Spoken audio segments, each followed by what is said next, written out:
जय हिंद बच्चों। और मेरी तरफ से बच्चों को नमस्कार। तो आगे स्टार्ट करते हैं। तो कल हमने आपको बताया था संयोजन अभिक्रिया, ठीक है। और आज के एडिंग में हम आपको बताएंगे योगात्मक अभिक्रिया, ठीक है। संयोजन या योगात्मक अभिक्रिया थी। तो कल हमने आपको पदार्थों से सिखाया था, हेडिंग लिखवाई थी हमने संयोजन अभिक्रिया की। तो आज हम आपको सिखाते हैं दो या दो से अधिक तत्वों का या तत्वों की योगात्मक अभिक्रिया, ठीक है बेटा। दो या दो से अधिक तत्वों की योगात्मक अभिक्रिया। कल हमने आपको हेडिंग परिभाषा इसकी लिखा दी थी। कल हमने आपको इसकी परिभाषा लिखा दी थी। तो आज हम आपको लिखाएंगे आज हम एक पॉइंट लिखाते हैं आपको, दो या दो से अधिक तत्वों की योगात्मक अभिक्रिया, ठीक है बेटा। तो पहली है भाई लोहा एवं गंधक का योग, ठीक है। लोहा एवं गंधक का योग, लोहा एवं गंधक का योग, ठीक बेटा। लोहा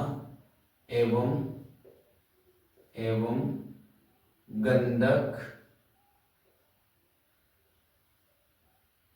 गंधक का योग, ठीक है बेटा।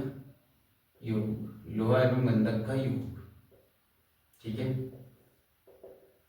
कल हमने आपको सिखाया था, कल हमने आपको संयोजन या योगात्मक अभिक्रिया लिखवाई थी, संयोजन या योगात्मक अभिक्रिया लिखवाई थी। तो आज हम आपको कराते हैं योगात्मक का पहला पॉइंट, लोहा एवं गंधक का योग, ठीक है। लोहा एवं गंधक का योग। तो लोहा और गंधक का योग क्या होगा? तो लोहा क्या होता है? फेरिक।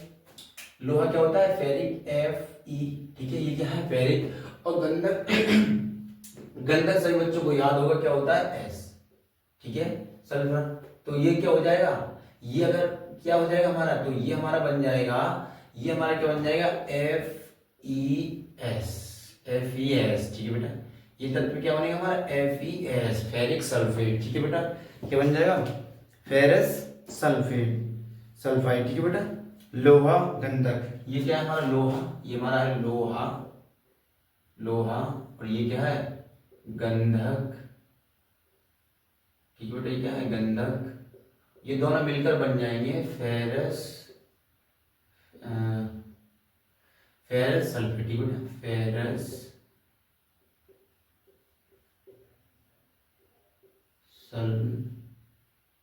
सल्फाइड, ठीक है बेटा। ये बन जाएगा हमारा फेरस सल्फाइड, ठीक है। समझ में आया आपको? समझ में आया बेटा आपको? तो ये हमारा क्या बन जाएगा? फेरस सल्फाइड, ठीक है बेटा। फेरस सल्फाइड, ये एक हेडिंग होगी, ठीक है। एक हो गया इसका।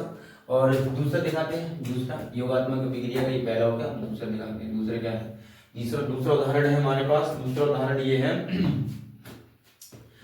मैग्नीशियम को वायु अथवा ऑक्सीजन गैस में जलाने पर यह ऑक्सीजन से सीधे मिलकर मैग्नीशियम ऑक्साइड का श्वेत चूर्ण बनाता है। तो मैग्नीशियम ऑक्साइड का श्वेत चूर्ण बनाता है। तो कल तो हमने आपको ये लिखाया था, फिर भी ये लिखा देते हैं। चलो देखते हैं कैसे बनेगा ये। तो मैग्नीशियम, ठीक है। दूसरा है हमारा मैग्नीशियम प्लस ऑक्सीजन। तो ये मिलकर बनाएंगे मैग्नीशियम ऑक्साइड, ठीक है। मैग्नीशियम ऑक्साइड और मैग्नीशियम ऑक्साइड ये हमारा बनेगा श्वेत चूर्ण, ठीक है। श्वेत चूर्ण, क्या चूर्ण बन जाएगा? श्वेत यानी सफेद चूर्ण बन जाएगा। किसका? मैग्नीशियम सल्फाइड का, ठीक है। मैग्नीशियम सल्फाइड का ये श्वेत चूर्ण बन जाएगा। समझ में आ रहा है आप लोगों को? ठीक है, मैग्नीशियम सल्फाइड का ये श्वेत चूर्ण बन जाएगा, ठीक है। समझ में आया बेटा? तो ये दो पॉइंट थे हमारे कल की जो अभिक्रिया हमने संयोजन अभिक्रिया कराई थी उसमें, ठीक है। तो ये लिख लेना दो पॉइंट। उसके बाद चलते हैं, ये संयोजन या योगात्मक अभिक्रिया का था। अब इसके आगे हम चलते हैं। तो नेक्स्ट हेडिंग आप डालेंगे ऊष्माक्षेपी अभिक्रिया है। ऊष्माक्षेपी अभिक्रिया, ठीक है बेटा। नेक्स्ट हेडिंग, अगली हेडिंग हमारी होगी, दूसरी हेडिंग हमारी होगी ऊष्माक्षेपी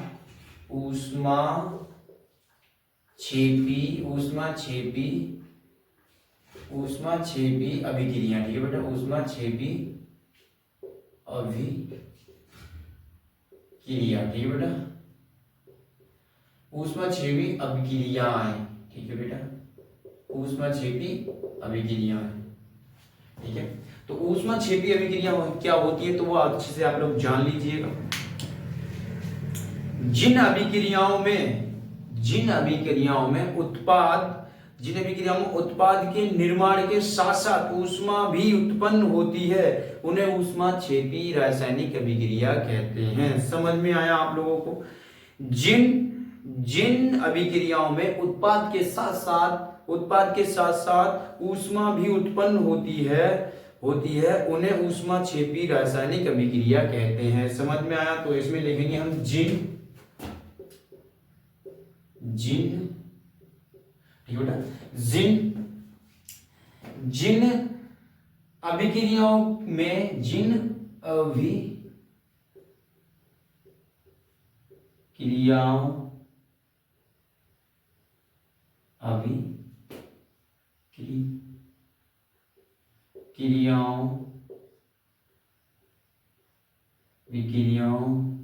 अभिक्रियाओं में उत्पाद के साथ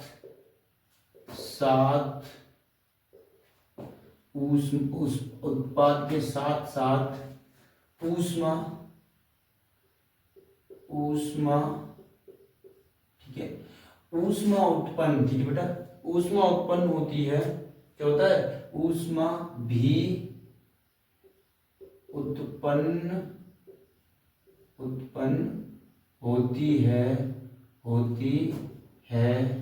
ठीक है। तो ये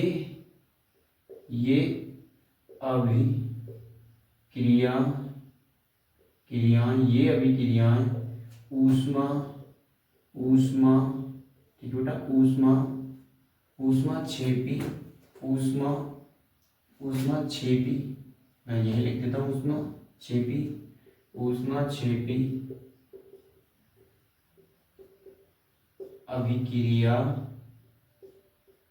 ऊष्माक्षेपी अभिक्रिया कहलाती है, ठीक है बेटा। समझ में आया आप लोगों को? हमने आपको बताया ऊष्माक्षेपी अभिक्रिया, जिन अभिक्रियाओं में उत्पाद के साथ साथ ऊष्मा भी उत्पन्न होती है, तो ये अभिक्रियाएं ऊष्माक्षेपी अभिक्रियाएं कहलाती हैं। अब